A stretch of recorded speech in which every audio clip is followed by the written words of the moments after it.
To Turkey now, where the government's post-coup attempt crackdown has widened to include thousands of people in the civil service, including teachers.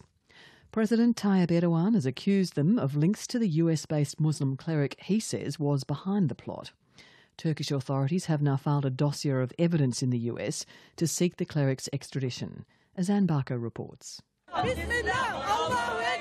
For a fifth day now, supporters of Recep Tayyip Erdogan have gathered in Taksim Square to rally behind the president. Waving Turkish flags and chanting slogans, they called for action against those who plotted to overthrow him. We should be here to take revenge for the blood of our martyrs, for this country, for this nation, says this man. We'll forever stand behind President Erdogan, our chief commander.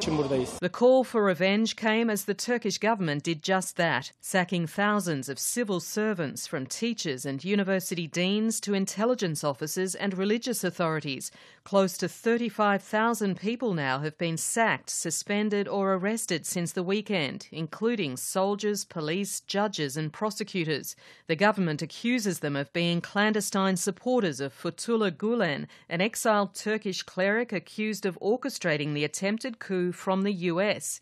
A presidential spokesman, Ibrahim Kalin, says most of his supporters were in the armed forces. They had thousands of followers. Many of them have been expelled.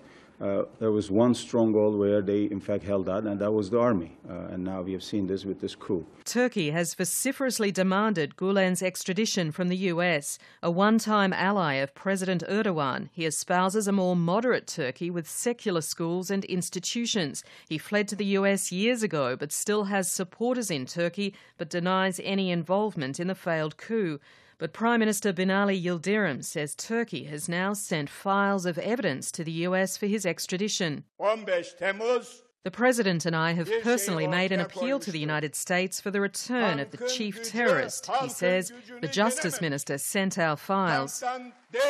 US officials say the documents are still being reviewed to determine whether they amount to a formal extradition request.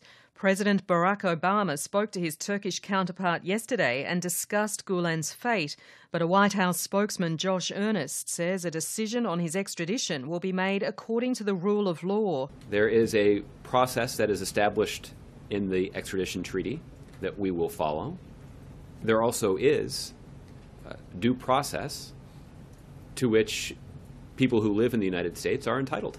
One Turkish analyst, Mustafa Akyol from Istanbul's Faith University, says he agrees the coup plotters included Gulen's supporters, but also many secular Turks. It is not the whole military, it's a clique within the military. It might be the Gulen community members plus some other people who hated Erdogan. And he says not only did the coup fail, but it served to strengthen President Erdogan's power. This coup has empowered President Erdogan more than ever. He was already the most powerful political leader in Turkey since Ataturk. But this power is crucial, and Erdogan can easily use this, yes, to establish more control over Turkish society, to bring a presidential system almost tailor-made for himself with little checks and balances. So that would be the next concern. And that report from Anne Barker.